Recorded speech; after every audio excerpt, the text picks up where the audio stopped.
What'll you have?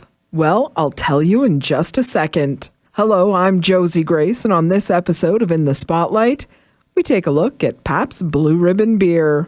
The American lager is sold by Pabst Brewing Company, which was established in Milwaukee, Wisconsin in 1844 and is currently based in Los Angeles. The name has changed over the years. It was originally called Best Select and then Pabst Select. The lager's current name comes from the blue ribbons tied around the bottleneck between 1882 and 1916. We'll get to why the company did that in just a second, but first it all started way back in 1848 when Gottlieb and Friederike Pabst and their 12-year-old son Frederick arrived in the United States and settled in Chicago. When Frederick was older, he found work on the ships of Lake Michigan. Then in 1862, Frederick married Maria Best, daughter of the founder and owner of the Best Brewing Company. It was in 1863 he became a brewer at his father-in-law's brewery, but when the old guy retired, Pabst and his sister-in-law's husband took over and aimed to make the company one of the nation's largest brewers. The company has historically claimed it renamed Pabst Blue Ribbon following its win as America's Best at the World's Columbian Exposition in Chicago in 1893, but it's not actually known if the company won the title. Different accounts of the expo seem to indicate many of the vendors were frustrated by the fair's refusal to award such prizes. But in the end, the beer had won many other awards at many other fairs. So many, in fact, that Captain Pabst had already started tying silk ribbons around every bottle. It was a time when beer bottles were more likely to be decorated than labeled, and the ribbons probably cost the company quite a lot of money. But Pabst's display of pride was also a display of marketing savvy, as patrons started asking their bartenders for the blue ribbon beer, and so did personalities on the radio.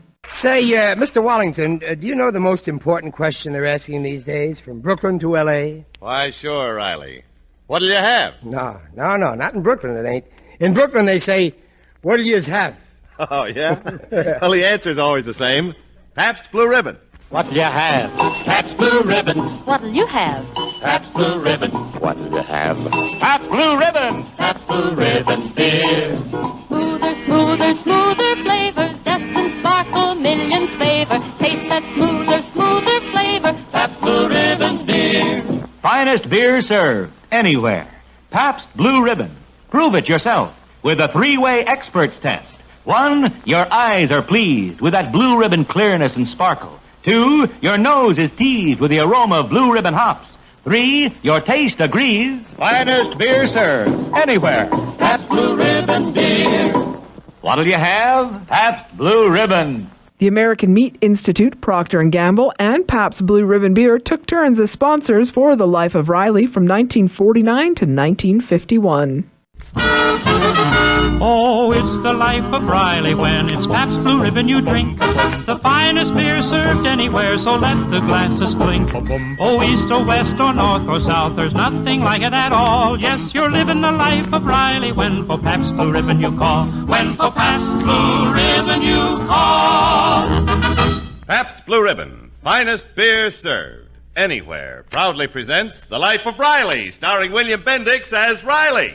Pabst became somewhat of an American tradition, appearing in a few films, including Midnight Madness in 1980, Blue Velvet, Everything Must Go, and Gran Torino. It's also made appearances in television shows such as AMC's Breaking Bad, South Park, and The West Wing. The suds are also available in Canada, and it's brewed by Sleeman Breweries of Guelph, Ontario. It's credited as Stroh Canada on the label. Sleeman acquired the Stroh label in 1999. In our fine country, Pabst Blue Ribbon is 4.9%, and of course, there's a Pabst Strong, which is 5.9%. It's also available in Australia, China, Ireland, and Sweden. But this almost didn't happen, as the lager ran into some trouble after 1977 when sales peaked at 18 million barrels. In 1980 and 1981, the company had 4 different CEOs.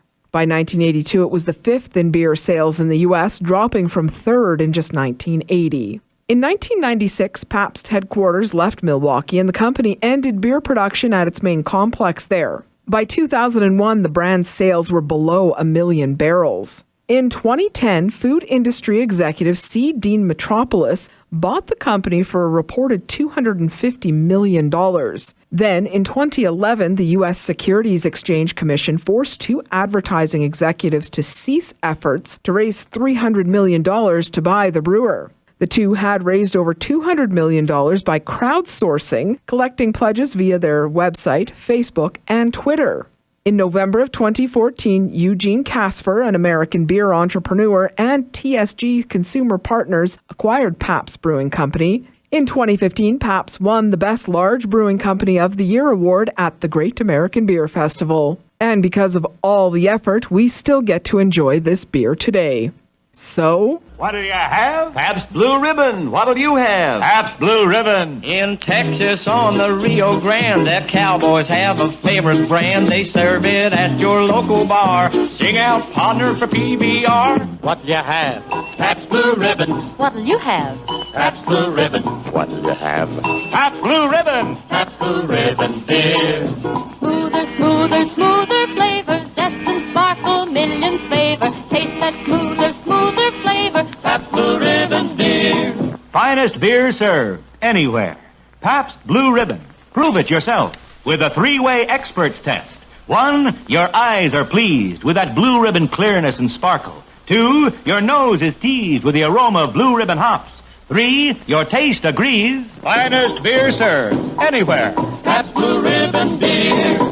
What'll you have? Pabst Blue Ribbon.